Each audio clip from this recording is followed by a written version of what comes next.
Hello everybody, this is Mr. Rob and welcome back to another episode of the Washington Commanders franchise here on Madden NFL 24. And if you can tell by the title of this video, there's a big change in Washington. Head coach Eric Bieniemy has been fired after going 2-8 this season. He has been let go of his duties after going 2.5 seasons and accounting for a 25-39 record. It's time to move on. So that begs the question as to who is actually on the sidelines for the Washington Commanders now, because not only do you let go of your head coach, you also let go of your offensive coordinators. You can see here, there's a lot of turmoil. I think the locker room wasn't happy, the offense wasn't playing well, and I think it was just time to move on. I thought about waiting until the end of the season to make this move, but with the locker room where it's at, you just have to do it now. So with no Eric Bieniemy, the new interim head coach is Leslie Frazier. He was our defensive coordinator this season. He's got a little bit of head coaching experience back with Minnesota, where he was there for 3.5 years, went 21-32-1. Only one playoff appearance, but he's got some experience. He's the most senior guy on our staff now. So he's going to get the interim head coach spot for the rest of the season and see how he does. Now, he will also be still the defensive coordinator, but who does that leave calling plays? Well, the guy who's going to be calling plays is Joe Blaymeyer. He is a former Chiefs assistant passing game coordinator with Bieniemy from their time. He joined the staff a couple years ago when Bieniemy got the head coach. So he's still there. He's going to be calling plays. So we're going to see a lot of the same offense. So speaking of offense, they get ready to take the field here. Just maybe a couple of different things sprinkled in. But we'll see how this does for Michael Penix and company. If you're excited for this one, make sure you drop a like and you subscribe down below, especially if you want more franchise content. I know that was a long exposition, but it was much needed. So the offense takes the field for the first time. Here's the first play. It's a check down for Terry McLaurin, who picks up 19 on the catch and go. So already past midfield, as Penix next play is also a throw. It's a check down to Gibson, and he picks up 4. 2nd and 6 now. I formation. We haven't seen this a lot, as they're going to go play fake. Penix keeping his eyes downfield, and he's going to find Johnny Wilson, who gets free for a pickup of 29. There's a new wrinkle to the offense, and just like that, Washington's come out throwing the football on every play. They go empty here as they look to throw it again. This time Penix is going to tuck it and run. He's going to have a first down. Goal to go from the 3. Hot start here for the O. As now in the gun, they hand it to Gibson. First setup run of the day. And he gets minimal gain, meets the wall of the G-men. 2nd goal, man across the formation. Frazier's going to burn a timeout. So it's a little bit unorganized there. It's going to happen with the new coordinator. But they reset after the timeout, and they find the end zone. Devin Singletary dives in for the score, and how about that? Commanders' offense looks sharp on the first drive. They take a 7-0 lead. But here comes Big Blues offense, led by Daniel Jones, still at the helm here in New York. And he's played pretty decent this season. He's got the Giants 7-2, leading the division, so can't really complain. They'll start off with 3 tight ends, but hand it off to Barkley on the weak side. And Saquon, one of the best backs in the NFL, is going to pick up 6, coming off a 20-carry, 109-yard performance last week in the Giants' win. 2nd and 4 now to the air. Jones, quick hitter, and there's Emeka Egbuka with the grab, the former Florida State Seminole first-round pick a few years ago. New set of downs, right side, and this one's also going to be caught by Egbuka, now working on the right, as there's an injured Giant on the field. It's now at the logo in the gun. Jones again back to the air as the pocket's collapsing, and he barely gets this one out of bounds before hit by Chase Young. Live to fighting another day. 2nd and 10. Drop back to throw again, but this time Sweat around the edge beats Andrew Thomas. He sacks Jones. Backs him up now 3rd and 18. As in the pocket, Daniel's going to step up, check it down for Waller. That's going to be shy of the first down marker. And the New York Giants will punt the football away. So a good start here for the Burgundy and Gold as the next drive. Penix will start in the air again. He gets hit as he throws, lobs it for Wilson. But Penix is down. Holding his shoulder, that's not good. He's going to leave the game, questionable to return. So the undrafted rookie Dave Atkinson will come in, and he'll kind of concede the drive as that one stalls out fast. Back to the Giants as they look to take advantage after the Penix injury. As here's Egbuka again, having himself a very busy start to this ball game. He's got the Giants at the 44. Hand off to Barkley, getting a big carry left side. Unfortunately, though, it's probably not going to count. There's some laundry on the field. They're going to get left guard Tyler Booker on the hold, the second-year man out of Alabama with the culprit. So now you start 1st and 20 at your own 46. And they're going to go back to the air. Jones in the pocket, and he's going to be brought down by Chase Young, going backwards even more. Now 2nd and 29, make that 3rd and 25 now. As Jones back to throw in the pocket, just checks it down for Waller. He's got some space to run, though, and the Rapper is going to get it out to the 44. And the Giants are going to bring out the field goal team, led by former Commander Joey Sly. This is a 61-yard field goal, and he's going to connect. So a big-time boot. We know Sly's got a powerful leg. He nails it. Commanders now lead 7-3 as Atkinson's still on the field. As the Commanders are now probably going to run the football a little bit more. Start off great in the passing department, and now the run game is getting stuffed. There's Dexter Lawrence making his presence known. 3rd and 7, Atkinson forced to throw now. Looks right side, and he can't connect with Eric Ali, incomplete. That's another 3 and out for Washington, as that'll end the first quarter. Commanders lead 7-3, but have stalled out a little bit since the Penix Jr. injury. We hope he can return back to this game. As the Giants back with the football, 1st and 10 to begin the second quarter, and there's a nice chase down by Tranquil to get Barkley in space. Now 3rd and 11, trying to set up a screen for Saquon. It's incomplete. Nice defense there by Washington. They'll get the football back. This time at their own 28, they're going to go to the air on 1st down, trying to mix it up, and, well, that's a horrible pass. Literally missed a wide-open, not moving Wilson. That's what you get when you have an undrafted free agent quarterback. Is 2nd and 10. This time they go play fake. Atkinson fires and has Wilson across the middle. That's a much better throw. Can't make the easy throw, but nails the hard one. Moves the chains as they're trying to spread out the defense here. 1st and 10, setting up a screen for Gibson, who's got some blockers out front. Antonio Gibson will ping-pong for a gain of 7.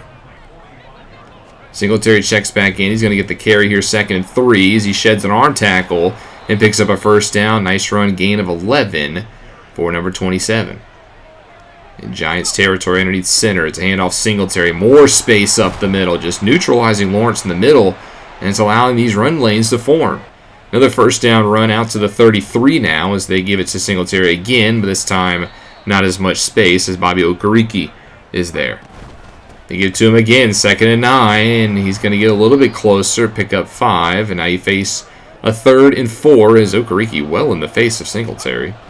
3rd and 4, Atkinson back to throw, looks left side for Clancy, but he can't bring it in.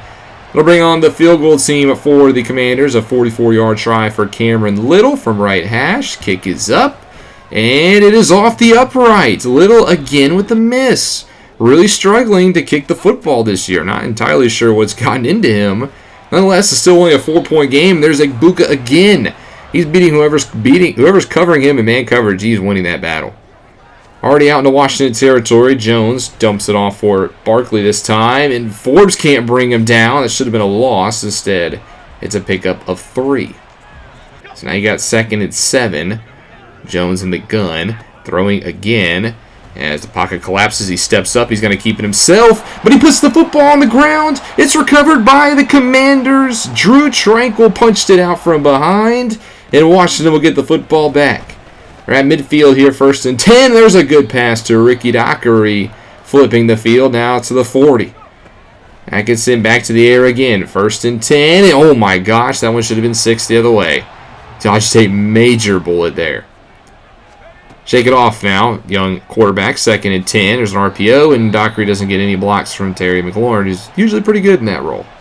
So now you face 3rd and 9. Atkinson in the pocket, fires. He has McLaurin. He's going to be brought down shy of the marker. And this time it'll be a 53-yard try for Cameron Little. They'll trot him back out. Same right hash. And this time he nails it. So he makes the longer one. Gives the Commanders a 10-3 lead as we now hit the 2-minute warning. Giants with the football after a sack, now 2nd and 17. As Jones gets out of the pocket, throws it right side, and it's going to be caught by Kelsey Plum's ex-husband, Darren Waller. Now 3rd and 11, Jones moves to his left. There's Egbuka again, and he gets the 1st down. You cannot allow that to happen. Anzalone's got to follow him a little bit out there more. So now the Giants get a big break there. Now 1st and 10, keeping the drive alive. Jones again under a lot of fire. Offensive line not doing him a lot of favors today. After dumping it to the bench, it's now 2nd and 10. Jones fires. He has a man wide open. And it's a diving grab. That's Jermaine Anthony, the third-round rookie out of Oklahoma State, with a nice grab. So the Giants moving into Commanders territory now inside a minute as there's a throw right side. This one's going to be caught again by Anthony. A nice couple of good grabs by him. He gets out of bounds as well, making it 2nd and 1 as there's a short cross for Waller, who has the first down.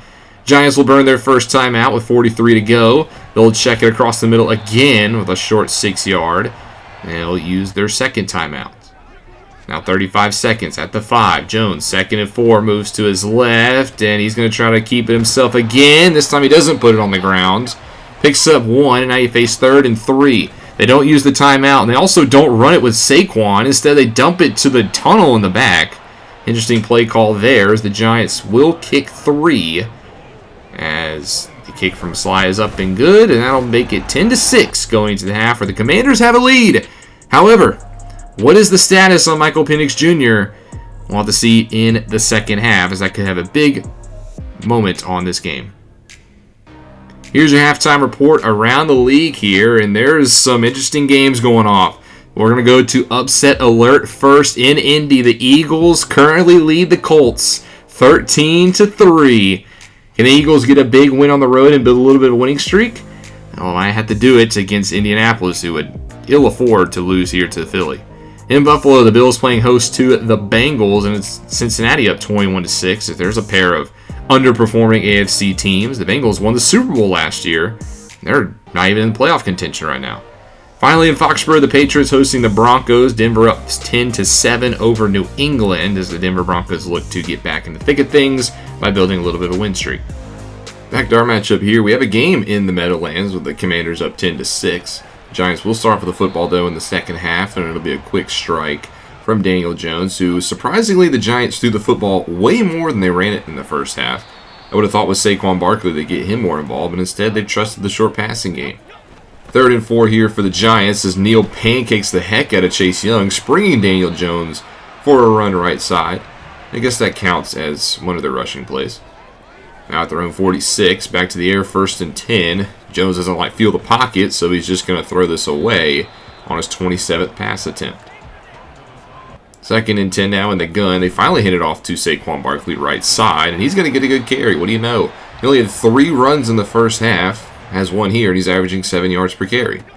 3rd and 3, though. They check it down for Barkley, so he's getting involved in the passing game as he makes a couple man miss. And the Giants are in plus territory, putting together a very good drive here to begin the first half. Here's an RPO outside for the Isaiah Hodgins, a superstar wideout who had a very quiet first half. Looking to get him involved. They get in the red zone. Now at the 18, handoff Barkley, his 5th of the game. And this time it's not going to go anywhere. Nice hit by Chase Young to stop him, and Trotter finishes him off. After a loss of 1 second, 11, Commanders bring pressure, but is countered with a catch to Emeka Egbuka for a touchdown.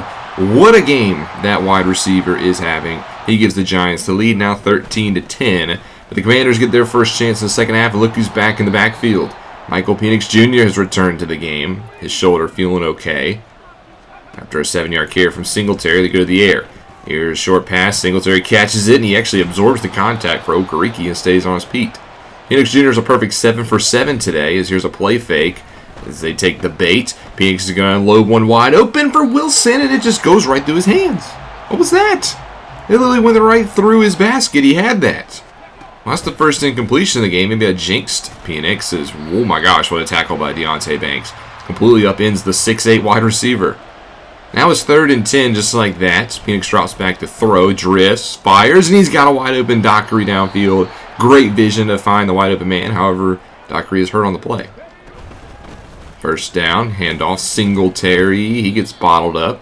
It's been a rough couple of weeks for Singletary, facing 2 good defensive lines, and his numbers have definitely dropped. 2nd and 8, fire across the middle, and he's intercepted, picked off by Wilds, but Coach Leslie Frazier is irate on the sideline. He thinks this should have been a flag. Let's take another look at it. As down the field, Wilds completely pushes McLaurin off his route. Yeah, that should have been a flag for illegal contact downfield. Frazier is beyond himself, but nonetheless, it is Giants football. It is another Penix interception. We'll see if the defense can get off the field. Allen helps with the loss of 3. But 3rd and 4, it's a wide open man. Guess who? Emeka Egbuka, who's having a sensational game. This is a career game for the third-year wideout. New down, handoff Barkley, makes a man look silly as he picks up 9. That was L'Jarius Sneed who got juked out of his shorts. Now underneath center, 2nd and 1. They don't go to Barkley. Instead, they're going to take a sack. Chase Young with his 2nd of the day. I don't know why you don't just hand it off to Barkley there. Giants getting very cute with their offensive play calling. It's 3rd and 9. They're trying to set up a screen, and well, that time there's a lot of contact from Sweats. Still mad at the first call, though. So nothing happens. We're back to square one. It's 1st and 10 from your own 20. Here's McLaurin on a crossing pattern. And he's actually going to get hit late, they say. There's a flag down, and they're going to get a unnecessary roughness on Deonte Banks. So we'll take it. Just like that, we're back to the 43 of the Giants, as here's a bubble screen for Wilson, who finally trucks somebody. We'll love to see more of that from the tall wideout. 2nd and 5, back to the air. Penix throws across the middle, and he's incomplete. Thought Wilson would clear Okereke. He did not. So now you got 3rd and 5 to throw again. Short. It's Dockery who's back in the game, and he's going to get it. He's become the slant or the crossing king for the Commanders. Next play, back to the air we go. Penix short has McLaurin, and he liked the matchup, but Deonte Banks is going to win it. 2nd and 10, back to throw again. Penix looks right side, and this one's intercepted again, picked off by Jackson. You gotta throw that ball better. Maybe this is a Madden thing, but look at all that open space at the sideline. Why don't you lead him out there? Instead, he leads him up the field, and he gets picked off. That's frustrating. That'll take us to the end of the 3rd quarter. The Giants currently lead 13-10. As you can see, only 9 rush plays from the Giants. Commanders only have 13. It's been a very pass-heavy game, and it's not changing here in the 4th quarter. Daniel Jones, looked to his left, just dumps this one to the sideline. Good coverage downfield that time. 2nd and 10, stretch give Barkley. Tries to cut it back in, and that's going to get him 1. Nice job by Sweat to seal the edge. Makes it now 3rd and 9. Jones to the air. Short. Barkley has it. He's knocked down by Trotter. It was shy of the marker. And the Giants will take their 3. They extend their lead, though, 16-10. As Penix now back with the football after 2 straight interceptions. He's going to connect 5 yards for Johnny Wilson. 2nd and 5 now. Handoff. Gibson up the middle. He's got a big hole as Lawrence can't bring him down. Nice run there by Gibson on his 2nd carry. And again, we've crossed midfield. We've had a lot of good drives today, but only 10 points to show for it. It's 1st and 10. Here's McLaurin on the cross. This time he beats Banks. Falls awkwardly, though, to the turf. But after picking up the 1st down. Bunch to the right here, 1st and 10. Penix man in his face, and he can't connect with Ali. It's a tough throw. Penix is okay after taking a shot. 2nd and 10. He takes another shot, and this time it's knocked down. They had Ali on Azeez Ojulari in coverage. They like the matchup, but Azeez wins it. 3rd and 10. Short pass for Ali. That's only going to get 4, but that's because the Commanders, well, they know it's time to go. They're going to go for it here on 4th down. 4th and 6. Penix to the air. Drifts to his right. Off balance. Lobs it downfield. What a throw by Penix to the non-dominant side. Drops an absolute dime to Ricky Dockery downfield. Oh my goodness. I did not know he had that in him. It's now 1st and goal from the 2 as we cannot punch it in. So we'll try again from the 3-yard line. Singletary stays in the backfield. Gets the carry up the middle, and he falls into the end zone for a touchdown. The Commanders lead a great drive. Penix, the star of that one, gives the Commanders the lead, 17-16, again, inside 9 minutes. As here's a play fake wide open as the Giants fullback. I didn't even know the G-men used their fullback. Well, it works off there. Donnell with a nice grab. You can see he's fired up. That doesn't happen very often. Next play, bubble screen again. Hodges gets a great block from Egbuka that springs him. Hodges has only done his damage on those bubble screens. 1st and 10. Here's Barkley, who's gone in the zone as well, which is not good down the stretch. He picks up 4. 2nd and 6. Quick pass, not on the same page as Waller. Maybe Waller was thinking about that rap career. Now you got 3rd and 6 for the Giants. Jones to throw. Pocket, he steps up. He's got a man wide open that time. Waller is on the same page of the script as he gets inside the 25. Wide open hole in the middle of the field. Gives him that 1st down. And speaking of 1st down, there it is. Payne stops him after a gain of 2. Now you got 2nd and 8. They go play fake to Barkley. Jones trying to take a shot, but instead he's going to scramble right into the arms of Chase Young. You cannot do that. That's a loss of 15. Now you got 3rd and 23 from the 37. Jones' next play, again outside the pocket. He just dumps it to the sideline. This would be a 54-yard try for Joey Sly. We did see him hit a 61-yarder earlier, but to give the Giants the lead from right hash, it's no good. Sly pulls it. The Commanders hold on to the lead. They're up 17-16 at the 2-minute warning. However, it is 3rd and 12, and it looks like they're just going to play for the field goal, not risk it. That'll set them up. As Little this time right down center hash. We'll kick it right down the middle. The Commanders now lead by 4 on the 2-minute warning. Giants have 2 timeouts, or 1 timeout, here, so they got to go. That's going to give you only 2 yards. Gets them out of bounds, though, as they go empty here, 2nd and 8. Jones takes a shot left side, and it's knocked away. Tried to find Ibuka, but that time Kendall Fuller wins the matchup. Makes it now 3rd and 8. Jones back to throw. Gets rushed, and he's going to go down. Chase Young again beats Neal around the edge. It's 4th and 18. The Giants are going to hurry to the line, but the Commanders are going to call timeout. I don't hate it. You want to get your best defense here. This is the play of the game. It's 4th and 18. Chase Young's coming again. Jones gets the throw off, but it's short of the marker, and that'll be a turnover. Chase Young with the pressure, and the Commanders are going to win it. Final score 20-16. In the first game under the tenure of Leslie Frazier, the Commanders shock the division-leading New York Giants and win in MetLife Stadium. Oh, what a game. This one gave me anxiety, and my blood pressure definitely rose with this one. But the Commanders are able to get it done, pick up their 3rd win. Don't know if Leslie Frazier is the long-term coach or if he's just the interim, but if you can win games like this, that'll definitely help.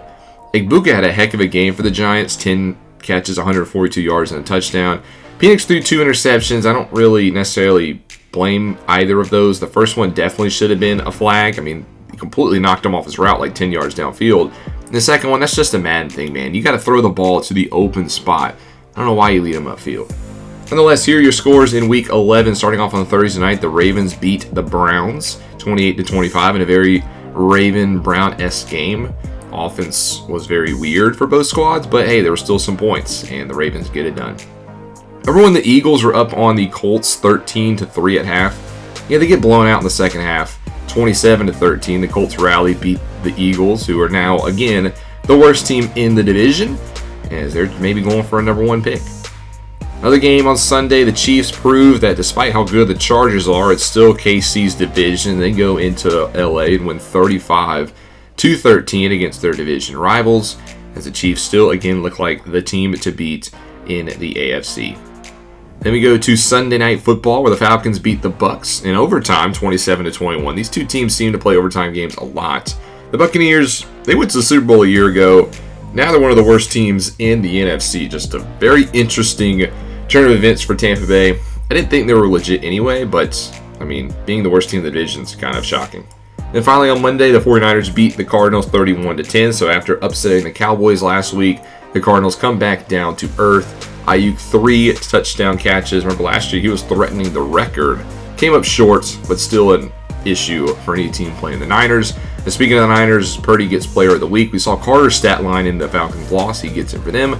Cummings had 2 INTs for the Dolphins, and then Caleb Williams of the Steelers, 4 passing touchdowns. He is become one of the best quarterbacks in this league, and the Steelers are very lucky to have him.